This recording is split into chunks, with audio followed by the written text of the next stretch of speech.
Whooping কাশির সাথে আমরা অনেকেই পরিচিত। এই কাশটার সাথে নামের একটা মিল আছে। হুপিং কাশি অর্থাৎ কাশ দেওয়ার সাথে সাথে সাথে একটা হুপ হুপ একটা আওয়াজ আসে। এই হুপ হুপ আওয়াজ থেকেই কিন্তু এটার নামকরণ করা হয়েছে হুপিং কাশি। এখন এই হুপিং কাশিটা বয়স্কদের বেশি একটা হয় না, এই বাচ্চারা কিন্তু হুপিং কাশিতে বেশি আক্রান্ত হয়। আর হুপিং কাশিতে আক্রান্ত হয় একটা জীবাণু দিয়া।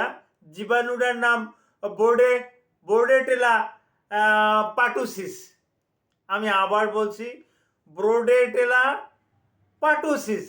এটা এক ধরনের ব্যাকটেরিয়া। এই ব্যাকটেরিয়াটা শিশুর শরীরে যখন এটা আসে তখনই কিন্তু এই হুপিং কাশিটা শুরু হয়ে যায় এবং হাঁচি কাশির মাধ্যমে এক শিশুর থেকে অন্য শিশুর ভিতরে কিন্তু এটা ছড়িয়ে পড়তে পারে। এই হুপিং কাশি সম্পর্কে কিছু গুরুত্বপূর্ণ আলোচনা করব।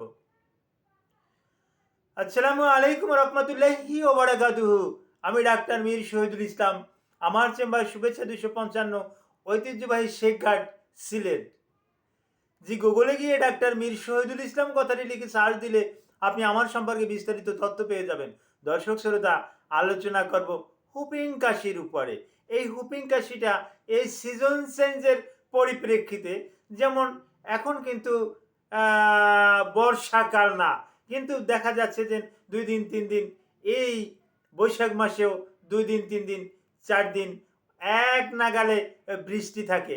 এই বৃষ্টি থাকার পরিপ্রেক্ষিতে শরীরটা ঠান্ডা ঠান্ডা থাকে এবং রাতের বেলাতে কাঁথা কাঁথা গায়ে দিতে হয়, ল্যাপ কম্বল গায়ে দিতে হয়। আবার এর 2-1 দিন পরে আবার বৃষ্টি থাকে না, প্রখর রৌদ্র। এ সময় দেখা যাচ্ছে যে রৌদ্রের তাপে শরীর গরম হয়ে যায়।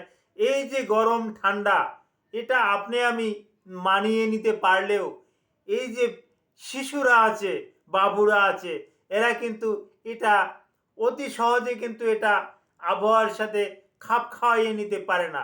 এই এরই পরিপ্রেক্ষিতে এই হুপিং কাশিটা আমরা বেশি বেশি শিশুদের ভিতরে পরিলক্ষিত করতে পারেছি। আর হুপিং কাশি নামের সাথে কিন্তু মিল আছে, আমি আগেই বলেছি। কাশের সাথে হুপ হুপ একটা আওয়াজ আসবে এবং প্রচণ্ড বেদনা থাকবে বুকে, অনাবরত কাশি দিতে থাকবে। আরও কিছু লক্ষণ বলি, দিনে কাশিটা কম থাকে, রাতের বেলায় কাশিটা বেড়ে যায়, কোনো রকমের কাশ থামছে না, অনেক ওষুধ খাওয়ানো হচ্ছে কিন্তু না, কাশি থামছে না। আর এখানে কাশির ওষুধ খাওয়ালেই চলবে না, এখানে কিন্তু একটা অ্যান্টিবায়োটিকের প্রয়োজন আছে। যেহেতু Bordetella pertussis Bordetella pertussis one kinds of bacteria, আর ব্যাকটেরিয়া নিধনের জন্য অ্যান্টিবায়োটিকের গুরুত্ব আছে, অ্যান্টিবায়োটিকের ভূমিকা অপরিসীম। তো কোন অ্যান্টিবায়োটিকটা প্রযোজ্য এটা ডাক্তার সিলেক্ট করবে। এখানে হঠাৎ করে কোনো একটা নির্দিষ্ট অ্যান্টিবায়োটিকের নাম বলা যাচ্ছে না। তো এই হুপিং কাশিতে বাচ্চাদের জ্বর থাকে, কাশি থাকে, শরীর ম্যাজম্যাজ করে, ব্যথা থাকে এবং নেজাল কনজাকশন, নাসারন্ধ বন্ধ হয়ে যেতে পারে। এক্ষেত্রে চিকিৎসাটা কি? হ্যাঁ, যত দ্রুত সম্ভব একজন ডাক্তার দেখিয়ে চিকিৎসা নিতে হবে। ডাক্তার অ্যান্টিবায়োটিক দেবে, অ্যান্টিহিস্টামিন দেবে, মিউকোলাইটিক এক্সপেক্টোরেন্ট সিরাপ ড্রপ এটা বাচ্চাদের ক্ষেত্রে দিয়ে দেবে।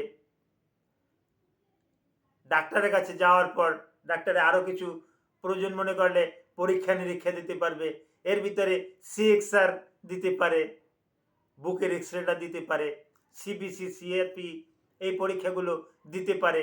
এগুলো দেওয়ার পর এবং যদি দেখে যে একটু দেরি হয়ে গেছে, বাচ্চা কাশির সাথে কাশতে কাশতে দম বন্ধ হয়ে যায় এবং বাচ্চার গায়ের বর্ণ নীল রঙের ধারণ করে, তাহলে কোনো রকমের অবহেলা না করে যত দ্রুত সম্ভব বাচ্চাটাকে নিকটস্থ হাসপাতালে ভর্তি করাবেন। হুপিং কাশির উপরে আপনাদের যদি আরও কিছু জানার থাকে ভিডিওর কমেন্ট বক্সে কমেন্ট করবেন, আমি জানিয়ে দেব। Thank you all.